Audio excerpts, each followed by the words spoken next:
était à cette saison entre deux eaux et l'automne. La plupart des végétaux sur le départ changeaient leur garde-robe. Il y avait donc des vers humides, des vers moisis et du riz maussade, les gardiens de nuit de l'hiver à venir. Dans ce jardin abandonné, un mur envahi par le lierre tenait encore son rang. Les générations d'amoureux ne s'y étaient pas trompées en entendant encore les lieux. Un antique manège pour enfants ne divertissait plus que les corbeaux. Tout près d'une clôture mutilée, bordée d'un désormais cimetière de fleurs, un vieux puits finissait de s'effriter. Le silence du lieu fut rompu. Un jeune homme à fière allure, un poète sans doute, accompagné d'une ravissante et séduisante jeune fille, maquillée sans fausse note. Visiblement, il est question d'amour entre ces deux-là. Ni l'un ni l'autre n'a encore osé faire le premier pas. Mais on y est, c'est maintenant. D'ailleurs, les oiseaux se sont tus.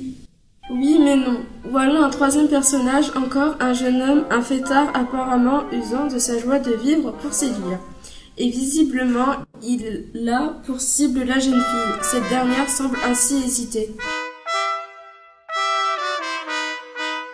Très vite, la situation s'envenime.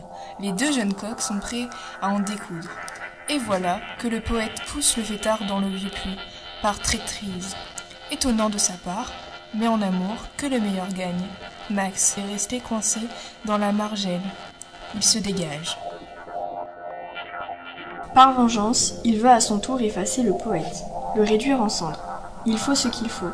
La pluie tombe à propos, une chance, et aussitôt notre ami poète, Jules, abîme son incendiaire, l'assommant jusqu'à le mettre tout fripé.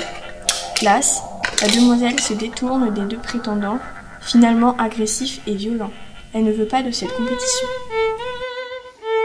Mathilde, c'est la fille qui se languit. C'est alors qu'elle remarque un vieux monsieur qui marche d'un pas hésitant là-bas et se rapproche d'ici. Oh, il n'a pas l'allure des deux juvéniles, mais il a ce je ne sais trop quelque chose qui rassure, qui apaise. Alors les deux jeunes hommes le regardent également comme un recours, un juge, un sage qui va les départager. On voit alors Mathilde et le vieil objet converser un peu, puis oh, surprise, c'est avec lui que la jeune fille décide de faire sa vie. On constate que le vieillard a su la convaincre, donnant à l'amour la solidité d'un compte en banque. De dépit, les deux adolescents se jettent alors dans le puits. L'amour ne souffre pas de décisions moins radicales.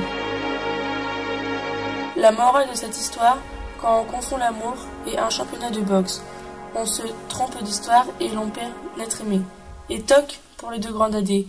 Et c'est le papy qui se félicite du trophée inespéré. Oui, mais non. Voilà que notre jeune fille succombe au charme d'un troisième Juvenceau qui passe à proximité. Et toc aussi pour le papy, c'est comme ça. En amour, il n'y a pas de règles, c'est ainsi.